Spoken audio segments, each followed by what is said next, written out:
അതിന് കഴിഞ്ഞ ദിവസം മുഖ്യമന്ത്രി നടത്തിയ വാർത്താ സമ്മേളനത്തിൽ പറഞ്ഞു ശബരിമല സ്വർണ്ണക്കൊള്ള ഒരു വിധത്തിലും LDFനെ ബാധിച്ചിട്ടില്ല എന്ന്. അത് തദ്ദേശ തെരഞ്ഞെടുപ്പിനെയും ബാധിച്ചിട്ടില്ല. മറ്റ് ഘടകങ്ങളാണ് വോട്ട് കുറയാനുള്ള കാരണം. ഇനിയും പണം കിട്ടിയാൽ ഇനിയും ജനങ്ങൾക്ക് വേണ്ടിയുള്ള ക്ഷേമ പ്രവർത്തനങ്ങളിൽ അങ്ങ് വ്യാപൃതനാവുമെന്നാണ് പറയുന്നത്. മറ്റൊരു കാര്യം അദ്ദേഹം പറയുന്നു, ഇനി വരുന്ന തെരഞ്ഞെടുപ്പുകളിൽ മണിയാശാന്റെ പരാമർശമൊക്കെ തള്ളി പറഞ്ഞല്ലോ, അത്തരത്തിലൊരു ചിന്താഗതി CPMനില്ല.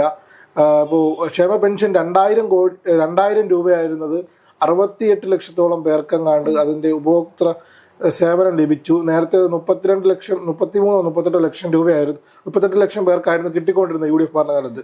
ശരിക്കും ഈ സ്വർണ്ണക്കുള്ള വിഷയവും പോറ്റിയെ കയറ്റിയ പാട്ടുമൊന്നും LDFനെ ബാധിച്ചിട്ടില്ലേ? അത് നമ്മള് പാട്ടിന്റെ പ്രതികരണങ്ങൾ തന്നെ നമ്മൾ കണ്ടായിരുന്നു. ഇത്രയധികം സഖാക്കൾക്കും അതേപോലെ തന്നെ പാർട്ടി നേതൃത്വത്തിൽ ഇരിക്കുന്ന ആൾക്കാർക്കും അസ്വസ്ഥം ഉണ്ടാക്കി കൊടുത്തൊരു പാട്ട് വേറെ ഉണ്ടായിരുന്നില്ല. പാട്ട് നിരോധനത്തിലേക്ക് കടക്കണമെന്ന്, അതേപോലെ പാട്ട് ഉപയോഗിക്കുന്ന ആൾക്കാരെ അറസ്റ്റ് ചെയ്യണം, അതേപോലെ അയ്യപ്പനെ വ്രണപ്പെടുത്തുന്ന പാട്ടാണ്. ഇങ്ങനെ കുറേയധികം കാര്യങ്ങൾ നമ്മൾ നിങ്ങളുടെ പാർട്ടി അല്ലെങ്കിൽ നിങ്ങളുടെ സർക്കാരിന്റെ ഭാഗമായി നിൽക്കുന്ന ആൾക്കാർ തന്നെയാണ് പറയുന്നത്.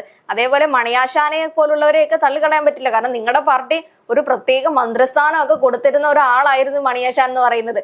അപ്പോ ഇങ്ങനെ വായ്ത്തോന്ന് പറയുന്ന ആൾക്കാർക്ക് മന്ത്രിസ്ഥാനം കൊടുക്കുന്ന ആൾക്കാരാണോ നിങ്ങളെന്ന് നമുക്ക് ചോദിക്കേണ്ടത്. ഇതൊക്കെ നിങ്ങളുടെ പാർട്ടിക്കകത്ത് തന്നെ ചർച്ച ചെയ്യപ്പെടുന്നത് മണികളുമായിട്ട് ബന്ധപ്പെട്ട കാര്യങ്ങളും അത് മനസ്സിൽ നിന്ന് പുറത്തേക്ക് വരുന്ന രീതി ഇങ്ങനെയാണെന്ന് മാത്രമേ ഉള്ളൂ. അതൊന്നും പെട്ടെന്നൊരു നിമിഷം വന്ന് തള്ളിക്കളഞ്ഞ ഇതൊന്നും ഞങ്ങളെ ബാധിച്ചില്ല എന്ന് പറഞ്ഞു കഴിഞ്ഞാൽ അത് നമുക്ക് സമ്മതിച്ചു തരാൻ പറ്റില്ല. അല്ല, ഈ രാഹുൽ മാങ്കൂട്ടം വിഷയം പ്രതിഫലിച്ചില്ല എന്ന് ഏറെക്കുറെ ഉറപ്പിക്കുക. അതുകൊണ്ടാണല്ലോ ഈ കോൺഗ്രസിന് അല്ലെങ്കിൽ UDFന് 5.36 വോട്ട് ഷെയർ ഒക്കെ കൂടിയതും. പക്ഷേ സ്വർണ്ണപ്പാളി വിഷയം അങ്ങനെ ഒരു വിഷയമല്ല. സ്വർണ്ണക്കുള്ള വിഷയം എന്ന് വെച്ചാൽ വൈകാരികമായി ജനങ്ങൾക്കിടയിൽ വിശ്വാസവുമായി ബന്ധപ്പെട്ടുള്ള വിഷയമാണ്. അത് തദ്ദേശത്തിൽ പ്രതിഫലിക്കില്ല എന്ന് എത്രയൊക്കെ പറഞ്ഞാലും അത് പ്രതിഫലിക്കുന്ന ഒരു അവസ്ഥ നമ്മൾ കണ്ടില്ലേ? തീർച്ചയായും കണ്ടില്ല. ഇന്റർനാഷണൽ ഊക്ക് വരെയായിരുന്നു ഈ പാട്ടിന്റെ പേരിൽ വാങ്ങി കൊടുത്തിട്ടുണ്ടായിരുന്നത് സർക്കാരിന്. അതോടൊപ്പം തന്നെ രാഹുൽ മാങ്കൂട്ടം വിഷയം പ്രതിഫലിക്കാതിരുന്ന ഞാൻ വിശ്വസിക്കുന്നത് സർക്കാരിനകത്ത് തന്നെ ഒരുപാട് രാഹുൽ മാങ്കൂട്ടന്മാർ ഉള്ളത് കൊണ്ട് തന്നെ സർക്കാരിന് പ്രത്യേകിച്ചൊരു അന്തസ് വേണ്ടേന്നൊക്കെ ജനങ്ങൾ ചോദിക്കുന്ന ഒരു അവസ്ഥയാണ്. ആദ്യം നിങ്ങളുടെ പാർട്ടിക്കകത്തുള്ള ആൾക്കാരെ അടിച്ചു പുറത്താക്കൂ, അവിടെ ശുദ്ധികലശം നടത്തിയതിനു ശേഷം മാത്രം നിങ്ങൾ രാഹുൽ മാങ്കൂട്ടത്തിന്റെ അടുത്തേക്ക് പോകൂ എന്നൊരു അവസ്ഥ ആയതുകൊണ്ട് തന്നെയാണ് രാഹുൽ മാങ്കൂട്ടം വിഷയം സർക്കാർ മാക്സിമം എന്ത് ചോദിച്ചാലും രാഹുൽ മാങ്കൂട്ടം. ഇനിയിപ്പോ ഏതെങ്കിലും പഞ്ചായത്തിലെ ഒരു വികസന പ്രശ്നത്തെ പറ്റി ചോദിച്ചാലും പാലക്കാട് രാഹുൽ മാങ്കൂട്ടം ഒളിവിലാണെന്ന് പറയുന്ന നേതൃത്വങ്ങളിൽ ഇരിക്കുന്ന ആൾക്കാരെയൊക്കെ ഞാൻ കണ്ടിട്ടുണ്ടായിരുന്നു. പല രീതിയിൽ വീഡിയോകളൊക്കെ പുറത്തേക്ക് അങ്ങനെ വന്നിട്ടുണ്ടായിരുന്നു. അങ്ങനെ എത്ര കടഞ്ഞ് പരിശ്രമിച്ചിട്ടും അവർക്ക് ആ ഒരു വിഷയം ജനങ്ങൾക്കിടയിലേക്ക് എത്തി ഈ പറയുന്ന രീതിയിൽ UDFനോട് അല്ലെങ്കിൽ കോൺഗ്രസിനോട് ഒരു വിരുദ്ധ വികാരം, അത്തരത്തിലൊരു വോട്ടുകളൊന്നും പോവാതിരിക്കാൻ പറ്റുന്ന നിലപാടുകൾ എടുക്കാൻ പറ്റാതിരുന്നത് LDFന്റെ അകത്ത് അല്ലെങ്കിൽ CPMന്റെ അകത്ത് തന്നെ ഒരുപാട് രാഹുൽമാരുള്ളത് കൊണ്ടാണ്. അപ്പോ അത് അത്രത്തോളം പ്രതിഫലിക്കില്ല. പിന്നെ ഇവരുടെ സ്വർണ്ണക്കൊള്ള എന്ന് പറയുന്ന രീതിയിൽ മാക്സിമം സ്വർണ്ണക്കൊള്ള വിഷയമൊന്നും ചർച്ചയാക്കപ്പെടാതിരിക്കാൻ ശ്രമിച്ചിട്ടുണ്ടായിരുന്നു. കാരണം നമുക്കറിയാം രാഹുൽ വിഷയത്തിന് ശേഷമായിരുന്നു ദിലീപ് കേസ് വന്നിട്ടുണ്ടായിരുന്നത്.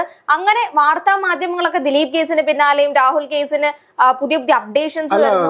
നമ്മുടെ അത് കേരളത്തിലെ പൊതുജനങ്ങളെ സംബന്ധിച്ച് രാഹുൽ മാങ്കൂട്ടത്തിന്റെ വിഷയമാണെങ്കിലും ഇപ്പൊ ദിലീപിന്റെ അതിജീവിതയെ ആക്രമിച്ചതുമായി ബന്ധപ്പെട്ട വിഷയമാണെങ്കിലും ഇതൊക്കെ ഒരു സാമൂഹിക വിഷയമാണ്. പക്ഷേ അയ്യപ്പൻ എന്ന് പറയുന്ന ഘടകം, ശബരിമല എന്ന് പറയുന്ന ഘടകം ഇപ്പോൾ എല്ലാ ജനങ്ങൾക്കിടയിലും, ഏത് മതവിശ്വാസികളായിക്കോട്ടെ ഇടയിലും വിശ്വാസപരമായി അയ്യപ്പന്റെ മുതൽ കട്ടുകൊണ്ട് പോവുക എന്ന് പറയുന്നത് അതിപ്പോ അയ്യപ്പൻ മാത്രമല്ല, ഏതെങ്കിലും പള്ളിയുമായി ബന്ധപ്പെട്ടുള്ള വിഷയങ്ങളായിക്കോട്ടെ. ഇതിപ്പോ കെവിൻ പോയി ഒരു സഖാവിനോടാണ് അല്ലെങ്കിൽ ഒരു നേതൃസ്ഥാനത്തിരിക്കുന്നതിനോട് പറഞ്ഞു കഴിഞ്ഞാൽ ഞങ്ങളുടെ പത്തനംതിട്ടയിലെ വോട്ട് ഷെയർ നിങ്ങൾ പോയി നോക്കൂ, ഞങ്ങൾ ശബരിമല അയ്യപ്പന്റെ മണ്ണുകളിലല്ല ഞങ്ങൾ ജയിച്ചിട്ടുണ്ട്. അപ്പോ ഇത് എനിക്ക് തോന്നുന്നു മുഖ്യമന്ത്രി അത് വെച്ച് തന്നെയായിരിക്കും ഇപ്പൊ വന്ന് പറഞ്ഞിട്ടുള്ളത്. സ്വർണ്ണക്കൊള്ള ഞങ്ങളെ ബാധിച്ചിട്ടില്ല. പന്തളം കിട്ടിയില്ലല്ലോ. പന്തളം എന്ന് പറയുന്നത് ശബരിമലയ്ക്ക് അടുത്തുള്ള സ്ഥലമല്ലേ, ശബരിമലയുമായി ബന്ധപ്പെട്ട് അവിടെ ഞങ്ങൾക്ക് കിട്ടിയില്ല. അപ്പൊ എങ്ങനെയാണ് സ്വർണ്ണക്കൊള്ള സർക്കാരിനെ ബാധിക്കുന്നത്? പാട്ട് എങ്ങനെയാണ് ഞങ്ങളെ ബാധിക്കുന്നത്? ബാക്കിയുള്ളിടത്തൊക്കെ വേറെ രീതിയിൽ ഭരണവിരുദ്ധ വികാരങ്ങളൊക്കെ ആയിരിക്കും പ്രതിഫലിച്ചിട്ടുള്ളത്. പക്ഷെ തിരുവനന്തപുരം BJP ഉണ്ട്, മലപ്പുറത്ത് പ്രതിപക്ഷമില്ല. അങ്ങനെയുള്ള വലിയ രീതിയിലുള്ള പ്രതിഫലനമൊക്കെ ഉണ്ടായിട്ടുണ്ട്. ശരിക്കും നമ്മുടെ ഒരു അനലൈസ്മെന്റ് നോക്കുകയാണെങ്കിൽ സ്വർണ്ണക്കൊള്ള വിഷയം ശരിക്കും സാധാരണ ജനങ്ങളിൽ ബാധിച്ചിട്ടുണ്ട് അല്ലേ? തീർച്ചയായും ബാധിച്ചിട്ടുണ്ട്. ഒരു ചെറിയ ഇടങ്ങളിൽ, ചെറിയ പഞ്ചായത്തുകളിൽ പോലും അത് ചർച്ച ചെയ്യപ്പെടുന്ന രീതിയിലേക്ക് ഈ പബ്ലിക് ഒപ്പീനിയൻസ് ഒക്കെ പല സ്ഥലങ്ങളിൽ നിന്ന് പുറത്തേക്ക് വരുമ്പോൾ നമ്മൾ കണ്ടിട്ടുണ്ട്. ഇതൊന്നും ജനങ്ങൾ ശ്രദ്ധിക്കുന്നില്ല എന്നൊക്കെ നമ്മൾ വിചാരിക്കും. ഇതൊന്നും നിങ്ങളെ ബാധിക്കില്ല എന്ന് ഈ പറയുന്ന രീതിയിൽ മുദ്ര കുത്തി അടിച്ചേൽപ്പിക്കാൻ ശ്രമിച്ചു കഴിഞ്ഞാലും ഇതൊക്കെ എല്ലാവരും ചർച്ച ചെയ്യുന്നുണ്ട്. കാരണം അയ്യപ്പൻ എന്നൊക്കെ പറയുന്ന ഒരു പേഴ്സണൽ ആയിട്ടുള്ള വികാരങ്ങളാണ് പല ആൾക്കാരെയും സംബന്ധിച്ച്. പിന്നെ ഒരുപാട് കോണ്ടന്റുകൾ പ്രൊഡ്യൂസ് ചെയ്യുന്ന ഒരു രീതിയിലേക്ക് വന്നിട്ടുണ്ടായിരുന്നു. കാരണം ചെറിയ ചെറിയ ഇടങ്ങളിലേക്ക് ചർച്ചകൾ പോകുന്നത് പോലെ തന്നെ ഇത്തരം കോണ്ടന്റുകളുടെ പുറത്തേക്ക് വരുമ്പോൾ ആൾക്കാരെ ഇൻഫ്ലുവൻസ് ചെയ്യാൻ നല്ലൊരു ഫാക്ടർ ആവുന്നുണ്ടായിരുന്നു അതൊക്കെ.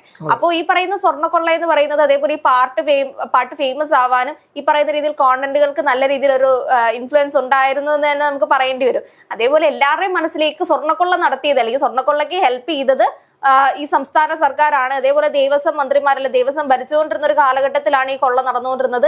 അങ്ങനെയൊക്കെ പറഞ്ഞ് ജനങ്ങളുടെ ഇടയിലേക്ക് എത്തുമ്പോൾ അതേപോലെ ജയിലിൽ കിടന്ന ആൾക്കാർ, ജയിലിൽ ഇപ്പൊ കിടക്കുന്നതും CPM-ന്റെ അല്ലെങ്കിൽ സർക്കാരിന്റെ ഭാഗമായിട്ടുള്ള കമ്മ്യൂണിസ്റ്റുകാരാണ് എന്ന് പറയുമ്പോൾ തന്നെ എനിക്ക് തോന്നുന്നില്ല ജനങ്ങൾക്ക് പിന്നെയും പോയി കുത്തി കൊടുക്കാൻ ഒരു സാഹചര്യമുണ്ട്. അല്ലെങ്കിൽ വേറെ എന്ത് കാര്യത്തെ തൊട്ട് കഴിഞ്ഞാലും പ്രശ്നമില്ല. അയ്യപ്പൻ വിശ്വാസങ്ങളെ തൊട്ട് കഴിഞ്ഞാൽ പലപ്പോഴും ഈ പറയുന്ന ജനവിരുദ്ധ 2019 നമ്മൾ അനുഭവിച്ചതാണ്. അതായത് 2019 നമ്മൾ അത് കണ്ടതാണ്. ഇത്തരത്തിൽ യുവതി പ്രവേശനവുമായി ബന്ധപ്പെട്ട് കഴിഞ്ഞിട്ടുള്ള ലോക്സഭാ തെരഞ്ഞെടുപ്പിൽ അതിൽ CPM-ന് നല്ലപോലെ കൈപൊള്ളിയതാണ്. എന്നിട്ട് പോലും CPM അതിൽ നിന്ന് തിരിച്ചു കയറി വന്നൊരു തുടർഭരണം ലഭിക്കുന്ന ഒരു സാഹചര്യം 2021 നമ്മൾ കണ്ടതാണ്. പക്ഷേ ഇപ്പോഴും അവർ ഉയർത്തുന്ന ചോദ്യം ഈ പത്മകുമാറിനെ പോലുള്ള വ്യക്തികൾ കുറ്റപത്രം സമർപ്പിച്ചിട്ടില്ല എന്നുള്ളൊരു സാങ്കേതിക വശം പിടിച്ചിട്ടാണ് ഇപ്പോൾ മുഖ്യമന്ത്രി അതിനെപ്പറ്റി മുഖ്യമന്ത്രിയുടെ അടുത്ത് ഇന്നലെ മാധ്യമപ്രവർത്തകർ ചോദിച്ചു. പത്മകുമാറിനെ ഇതുവരെ പാർട്ടി ഘടകത്തിൽ നിന്ന് ഒഴിവാക്കിയിട്ടില്ല, ഒരു ജില്ലാ കമ്മിറ്റി അംഗമാണ്, ജില്ലാ കമ്മിറ്റിയിൽ നിന്ന് ഒഴിവാക്കിയിട്ടില്ല. അപ്പോൾ പറഞ്ഞു ഞാൻ ഒരു സ്റ്റേറ്റിന്റെ മുഖ്യമന്ത്രിയാണ്, ഇതിൽ ഉത്തരം പറയേണ്ടത് ഞാനല്ല എന്ന്. അപ്പോൾ മുഖ്യമന്ത്രി അത്തരത്തിൽ പൊളിറ്റിക്കലായിട്ട് പ്രതികരിക്കാത്ത ഒരാളായിരുന്നുകൊണ്ട് കുഴപ്പമില്ല, വളരെ ആ മറുപടിയിലെല്ലാം വ്യക്തമാണ്. അത് നമ്മള് ജനങ്ങൾ ആഗ്രഹിക്കുന്നത് പിണറായി സർക്കാർ ഒന്ന് പ്രതിപക്ഷത്തേക്ക് വരണം എന്നുള്ളതാണ്. പ്രതിപക്ഷത്തേക്ക് നിങ്ങൾ വന്നിട്ട് നമുക്കൊന്ന് കാണേണ്ടിയിരിക്കുന്നു. എന്താണ് നിങ്ങളൊക്കെ പറയാൻ പോകുന്നത്? ഈ പറയുന്ന രീതിയിൽ പൊളിറ്റിക്കലി മാത്രം ആവശ്യമുള്ള വിഷയങ്ങൾ മാത്രം പ്രതികരിച്ച് ആവശ്യ രീതിയിലേക്കാണ് മുന്നോട്ട് പോകുന്നത്. ഇതിനു മുമ്പുള്ള ഒരു പിണറായിയെ നമ്മൾ കണ്ടതാണ്. ഈ പറയുന്ന രീതിയിൽ മൈക്ക് സെറ്റുകളിലൂടെ മണിയാശാന്റെയൊക്കെ ഒരു മറ്റൊരു വർഷം തന്നെയായിരുന്നു. നമുക്ക് അയാളെയൊന്നും കുറ്റം പറയാനുള്ള, ഇവർക്ക് കുറ്റം പറയാനുള്ള എന്തെങ്കിലും അവകാശം ഉണ്ടോ എന്ന് നമുക്ക് ഒന്നുകൂടെ സംശയിക്കേണ്ടി വരും. പുള്ളിയെ സംബന്ധിച്ച് പുള്ളി സ്ഥാനത്തിരുന്നിട്ട് കൂടി പറയുന്നു എന്ന് മാത്രമേ ഉള്ളൂ. ഇവര് പ്രതിപക്ഷത്തിരിക്കുമ്പോ പറയുന്നു, പുള്ളി സ്ഥാനത്തിരുന്ന് കഴിഞ്ഞാലും ഉള്ളതുപോലെ വിളിച്ച് പറയുന്നു. അത് തന്നെയായിരുന്നല്ലോ. അത് ഗോവിന്ദ മാസ്റ്റർ പറയുന്നത് ഞാൻ കേട്ടു. അതൊരു ശൈലിയാണ്. ആ ശൈലി നമുക്ക് മനസ്സിലാവാത്തതിന്റെ വിഷയമാണ്. ഇതേ ശൈലി തന്നെ കുറച്ച് മധുരം പുരട്ടിയാണ് പിണറായി സഖാവ് ഉൾപ്പെടെയുള്ളവർ പറയുന്നത്. അവര് ബഡ്ജറ്റ് ഇങ്ങനെ അവതരിപ്പിച്ച് നമ്മൾക്ക് കാണിച്ചു തരികയാണ്. ക്ഷേമ പെൻഷൻ ഇത്ര കൊടുത്തു, ഞങ്ങൾ ഇത്ര നൽകി, ഞങ്ങൾ ഇത്ര വികസനങ്ങൾ ചെയ്തു. എന്തിനാണ് ഇത് പറയുന്നത്? കാരണം ഇത്ര ചെയ്തിട്ടും ഇവിടുത്തെ ജനങ്ങൾ നന്ദികേട് കാണിച്ചു. അതിന്റെ മറ്റൊരു വെർഷനാണ് പിണറായി സഖാവ് ഉൾപ്പെടെയുള്ളവർ പറയുന്നത്. അത് ഓപ്പൺ ആയിട്ട് മണിസഖാവ് എന്ന് പറയുകയാണ്.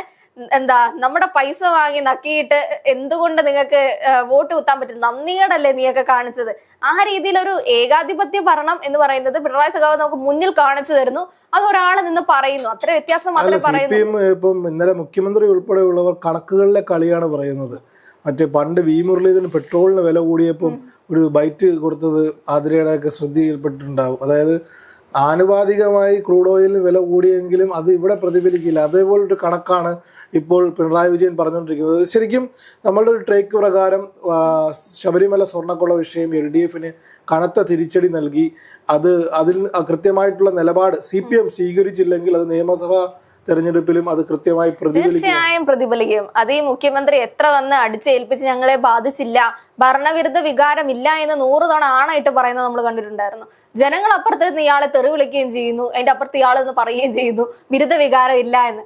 അപ്പൊ അതേപോലെ ഒരു അവസ്ഥ തന്നെയാണ് സ്വർണ്ണക്കൊള്ളയിലും ബാധിക്കാൻ പോകുന്നത്. ഇനിയും ചിലപ്പോൾ അയ്യപ്പ സംഭവങ്ങളൊക്കെ നടക്കുമായിരിക്കാം, നമുക്ക് പ്രതീക്ഷിക്കാൻ പറ്റും. അങ്ങനെ എന്തൊക്കെയോ പദ്ധതികളൊക്കെയാണ് സർക്കാർ നിലവിൽ പ്ലാൻ ചെയ്തുകൊണ്ടിരിക്കുന്നത്. ജനങ്ങളെയൊക്കെ പണ്ടത്തെ മുഖ്യമന്ത്രി ഉമ്മൻചാണ്ടിയുടെ ജനസമ്പർക്ക പരിപാടി ഉണ്ടായിരുന്നു കേട്ടോ. അതിന്റെ ഒരു വലിയ വെർഷനൊക്കെ വരാൻ പോകുന്നു എന്നൊക്കെയാണ് പറയാൻ പോകുന്നത്. ജനങ്ങളുടെ അടുത്ത് ഒക്കെ ഇറങ്ങി ചെല്ലാൻ പോവുകയാണ്. അതിനി എത്ര കോടികളാണ് ഇവർ മുടക്കാൻ പോകുന്നത്? ആ ബഡ്ജറ്റ് ആയിരിക്കും ചിലപ്പോൾ കേന്ദ്രത്തിനോട് ഇപ്പൊ ചോദിച്ചിരിക്കുന്ന ഫണ്ട്. നമുക്കത് അറിയാൻ പറ്റില്ല. സ്വർണ്ണക്കൊള്ള എന്തായാലും CPM-നെ, കമ്മ്യൂണിസ്റ്റ് പാർട്ടിയെ ബാധിച്ചിട്ടുണ്ട് എന്നുള്ളത് സത്യാവസ്ഥ തന്നെയാണ്. ഇനി അത് നിയമസഭയിൽ എത്രത്തോളമാണ് ബാധിക്കാൻ പോകുന്നതെന്നും സംസ്ഥാനം കൈവിട്ട് പോയി കഴിഞ്ഞാൽ പിന്നെ ഇനി ആജീവനാന്തം പ്രതിപക്ഷത്തേക്കൊക്കെ ഇരിക്കേണ്ടി വരും. വേറെ എങ്ങും ഒരു ഒന്ന് കാണാൻ പോലും ഇല്ല വേറെ ഒരു സ്ഥലങ്ങളിലും. ബാക്കി ഇവര് എപ്പം നോക്കിയാലും ചൈനയെ പറ്റിയൊക്കെയാണ് പറഞ്ഞുകൊണ്ടിരിക്കുന്നത്. നമ്മുടെ ഇന്ത്യ സംസ്ഥാനത്ത് ഇത്രയധികം ഇന്ത്യ രാജ്യത്ത് ഇത്രയധികം സംസ്ഥാനങ്ങളുണ്ട്. ഏതെങ്കിലും ഒരു സംസ്ഥാനങ്ങൾ പിടിച്ചു കാണിക്കും സഖാക്കാരെ ഒന്ന് പറയണമെന്ന് ആഗ്രഹമുണ്ട്. എന്തായാലും സ്വർണ്ണക്കൊള്ള നിങ്ങളെ ബാധിച്ചിട്ടുണ്ട്. നിങ്ങൾ ഇനി എത്ര പ്രസ് മീറ്റിൽ വന്നിരുന്ന് ഇത് പറഞ്ഞു കഴിഞ്ഞാലും നമുക്കത് അംഗീകരിച്ചു തരാൻ പറ്റില്ല. നിങ്ങളെ നന്നായിട്ട് അത് ബാധിച്ചിട്ടുണ്ട്. ഇനി അത് എങ്ങനെയാണ് ബാധിക്കാൻ പോകുന്നതെന്നാണ് അടുത്ത തെരഞ്ഞെടുപ്പിൽ നമുക്ക് കാണാൻ പറ്റുന്നത്.